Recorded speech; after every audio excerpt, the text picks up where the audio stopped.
ఒకప్పుడు కానాను దేశంలో ఇస్సాకు అనే వ్యక్తి మరియు ఆయన భార్య రిబ్కా నివసించేవారు. ఇస్సాకు అబ్రహాము యొక్క కుమారుడు. అబ్రహాము గొప్ప విశ్వాసం కలిగిన వ్యక్తి. ఇస్సాకు మరియు రిబ్కా ఇద్దరు కవల అబ్బాయిలతో దీవించబడ్డారు. వారు ఏశావు మరియు యాకోబు. ఇద్దరిలో పెద్దవాడు ఏశావు. ఇతడు మంచి నైపుణ్యం కలిగిన వేటగాడు మరియు ఇతను తన తండ్రికి ఇష్టమైన కుమారుడు. అయితే యాకోబు నిశ్శబ్దంగా ఉంటాడు మరియు ఎక్కువగా ఇంట్లోనే ఉండడానికి ఇష్టపడేవాడు. ఇతను తన తల్లికి ఇష్టమైన కుమారుడు. వారి తల్లిదండ్రులు వారికి ఇచ్చే ప్రాధాన్యతలు స్పష్టంగా కనిపించేవి. ఈ అభిమానం ఏశావు మరియు యాకోబు మధ్య పోటీకి దారితీసింది. ఒకరోజు ఏశావు వేటకు వెళ్ళి ఆకలితో తిరిగి వచ్చాడు. యాకోబు వంట వండడం చూసి కొంత ఆహారాన్ని అడిగాడు. యాకోబు ఈ అవకాశాన్ని వినియోగించుకోవాలనుకున్నాడు. నీకు కొంత ఆహారం ఇవ్వాలి అంటే నీవు పెద్ద కొడుకుగా ఉన్న నీ జన్మ హక్కును అనగా నీ జ్యేష్ఠత్వాన్ని నాకు ఇవ్వు అని అడిగాడు. అందుకు ఏశావు భవిష్యత్తు గురించి కొంచెం ఆలోచించి తన ఆకలి కోసం తక్షణమే జ్యేష్ఠత్వాన్ని ఇచ్చేశాడు. సంవత్సరాలు గడిచాయి. ఇస్సాకు వృద్ధుడయ్యాడు మరియు అతని కంటి చూపు కూడా పూర్తిగా తగ్గిపోయింది. ఇక తన ఆశీర్వాదాలను అందించే సమయం ఇదే అని నిర్ణయించుకున్నాడు. ఏశావు పెద్ద కుమారునిగా గొప్ప ఆశీర్వాదాన్ని పొందుతాడు అనుకున్నప్పుడు రిబ్కా యాకోబునకు అనుకూలంగా ఒక ప్రణాళికను రూపొందించింది. అతడు ఆశీర్వాదం పొందేందుకు ఆమె యాకోబును ఏశావు వలె ఉండుటకు మారువేషం ధరించమనింది. ఏశావు యొక్క దుస్తులు యాకోబుకు ధరించింది మరియు మేక చర్మాన్ని యాకోబు యొక్క చేతులకు మెడ మీద కప్పింది.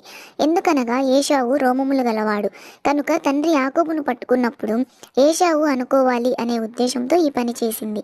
ఇక యాకోబు తన తండ్రి వద్దకు ఏశావు వలె నటిస్తూ వెళ్ళి ఆశీర్వాదం అడిగాడు.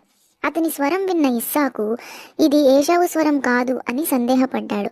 కానీ తన చేతితో యాకోబును తడుమగా ఆ రోమముల స్పర్శ వలన ఏశావు అనే అనుకొని యాకోబుకు చాలా గొప్ప శక్తివంతమైన దీవెనలు అందజేశాడు. ఏం జరిగిందో తెలుసుకున్న ఏశావు చాలా కోపంగా ఉన్నాడు. ఇది చూచిన రిబ్కా తన కుమారుని ప్రాణానికి భయపడి తన కోపం నుండి తప్పించడానికి ఆమె సహోదరుడైన లాబాను ఇంటికి పంపింది. వీరు హారానులో నివసించేవారు మరియు ఆమె సొంత కుటుంబం నుండి యాకోబుకు భార్యను వెతకడం ప్రారంభించింది. యాకోబు హారానుకు ప్రయాణమై వెళుచున్నప్పుడు మార్గ మధ్యంలో గాఢమైన నిద్రలోకి వెళ్ళాడు. అప్పుడు యాకోబు ఒక కల కన్నాడు. అదేమిటంటే అతని కలలో ఒక నిచ్చెన భూమిపై నుండి పరలోకానికి వేసి ఉంది. ఆ నిచ్చెన పైన దేవదూతలు ఎక్కుచూ దిగుచూ ఉన్నారు మరియు దేవుడు ఆ నిచ్చెన పైన నిలువబడి ఉన్నాడు. మరియు యాకోబుతో ఈ విధంగా మాట్లాడాడు. నేను నీ తండ్రి అయిన అబ్రహాము దేవుడను ఇస్సాకు దేవుడైన యెహోవాను. నీవు పండుకొని ఉన్న ఈ భూమిని నీకును నీ సంతానమునకు ఇచ్చెదను అన్నాడు. సంవత్సరములు గడిచాయి. యాకోబు లాబాను ఇంటిలో పనిచేస్తూ ఆయన ఇద్దరు కుమార్తెలైన లేయా మరియు రాహేలును వివాహం చేసుకున్నాడు. అన్నిటిలో విజయం సాధించిన యాకోబు తన ఇంటికి తిరిగి వెళ్లాలని ఆశపడ్డాడు. ప్రయాణమై వెళుచున్నప్పుడు దేవదూతలు అతన్ని ఎదుర్కొనిరి. ఆ దేవదూతలకు ముందుగా తన సహోదరుడైన ఏశావు వద్దకు పంపించాడు. ఆ దేవదూతలు తిరిగి యాకోబు వద్దకు వచ్చి ఏశావు 400 మందితో నిన్ను ఎదుర్కోవడానికి వస్తున్నాడు అని చెప్పారు. ఏశావు గుంపు యాకోబును హతము చేస్తారని భయపడి యాకోబు తన జనాలని మరియు పశువులను అన్నింటినీ 2 గుంపులుగా విభజించాడు. అక్కడే ఆ రాత్రి గడిపి సంపాదించిన దానిలో కొంత తన అన్నయ్య అయిన ఏశావుకు కానుకగా ఇచ్చాడు. ఏశావును కలవడానికి ముందు రోజు రాత్రి యాకోబు ఒక రహస్య వ్యక్తితో కుస్తీ పడ్డాడు. అప్పుడు ఆ పెనుగులాటలో యాకోబు యొక్క తొడ గూటి మీద ఆ రహస్య వ్యక్తి కొట్టాడు. అప్పుడు తెల్లవారుచున్నదని వెళ్ళనివ్వమని ఆ రహస్య వ్యక్తి అడుగగా యాకోబు నన్ను ఆశీర్వదిస్తేనే వెళ్ళనిస్తాను అని గట్టిగా పట్టుకున్నాడు. అందుకు అతను నీ పేరేమి అని అడుగగా యాకోబు అని చెప్పాడు.